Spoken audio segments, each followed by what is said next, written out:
Сәлеметсіздер ме? Қалдарыңыз қалай?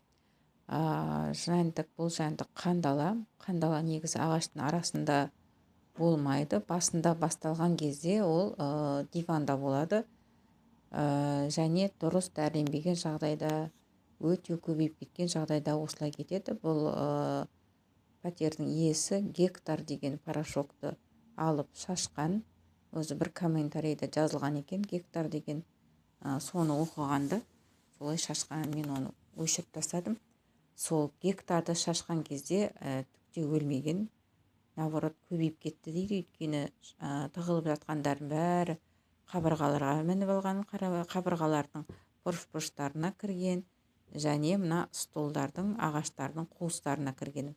Міне кішкене пана жер болса болды, сол жерге кіріп жұмыртқалай береді.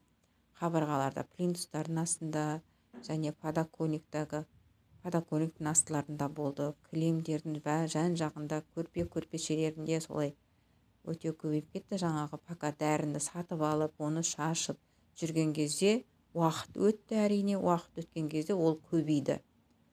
Бұл квартираны 2 рет дәрілеп кетірдік.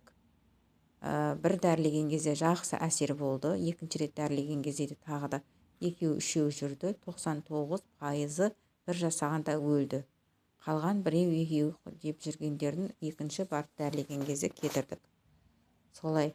Және дәріні дұрыс пайдаланбаса осылай болады. Бізде Арал қаласынан бір кісі звондады.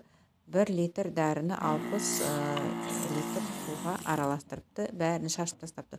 Дозасы өте көп болған, өте зиян. Ол тағы жер үйде болған соң ешкімге зиян болмаған. Дұрыс дәрілемесеңіз көршіңізді улап аласыз. Сол үшін дезинфекция маманына хабарласыңыздар.